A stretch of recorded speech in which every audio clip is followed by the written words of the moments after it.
ইতিহাস বিকৃতি করার একটা অপচেষ্টা চলছে, ইতিহাস ভুলভাবে উপস্থাপন করার চেষ্টা চলছে।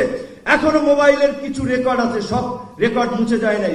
পরিষ্কার ভাবেই বলেছিলাম যে যেভাবে হেলিকপ্টার থেকে যাত্রাবাড়ি, মিরপুরে, উত্তরা সহ সারা বাংলাদেশের ছাত্র জনতার উপরে গুলিবর্ষণ চলছে, আমাদের আনুমানিক হিসাব মতে ওই সময় পর্যন্ত রাত্র 10টা পর্যন্ত সেই 18ই জুলাই যে শুক্রবার গণমিছিল ছিল, 17 তারিখ তার আগের দিন আপনার গায়েবাড়া জানাজা ছিল।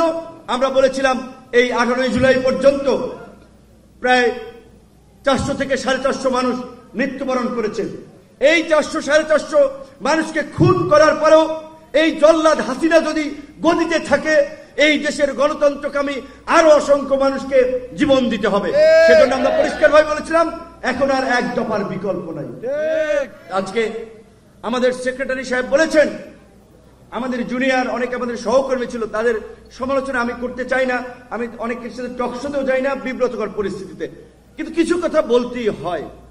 এই যে 3 জন ছাত্র উপদেষ্টা তারা সরকারের উপদেষ্টা পরিষদে গিয়েছেন, তারা এনসিপি গঠন করেছেন, সেখানে আসিফ এবং নাহিদ তাদের কন্ট্রিবিউশন আছে।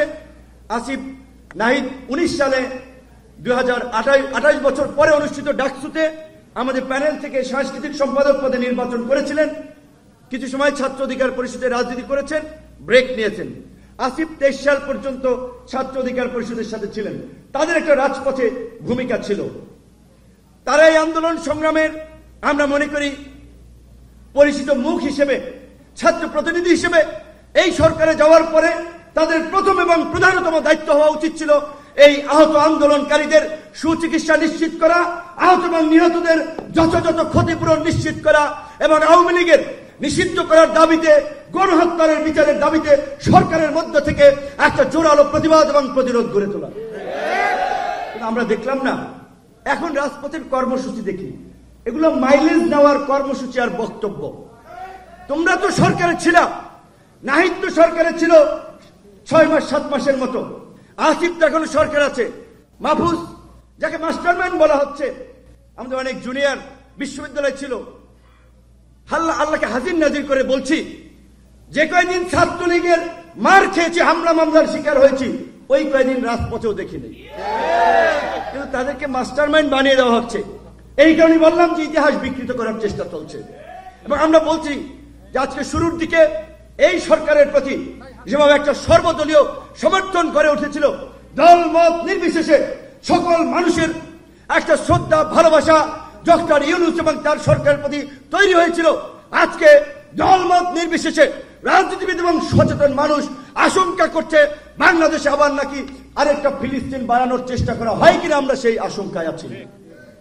এই সরকারের উপদেষ্টা পরিষদে এমন উপদেষ্টারা আছে যারা গত 16 বছরে আওয়ামী লীগের সাথে আপোষ করে, আঘাত করে, তাদের এনজিও, তাদের ব্যবসা বাণিজ্য সব চালিয়েছে। মার খেলাম আমরা, রক্ত দিলাম আমরা, গুম খুনের শিকার হয়ে পরিবারে আহাজারি। আর আজকে কোত্থেকে সরকার হয়েছে, জেল থেকে বাইরে এলাম, বাইরের আগেই তো স্বাভাবিকভাবে যে একটা মানসিক ট্রমার মধ্যে ছিলাম, কয়েকদিন যাইতে না করতে একটা লিস্ট তৈরি হয়েছে 16 জনের।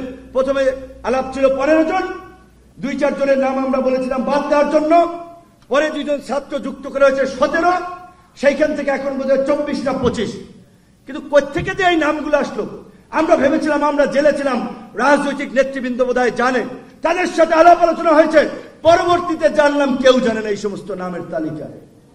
আজকে এই যে অন্ধকারে রাজনৈতিক নেতৃবৃন্দ সহ সকলকে অন্ধকারে রেখে একটা উপদেষ্টা পরিষদ গঠিত হয়েছে।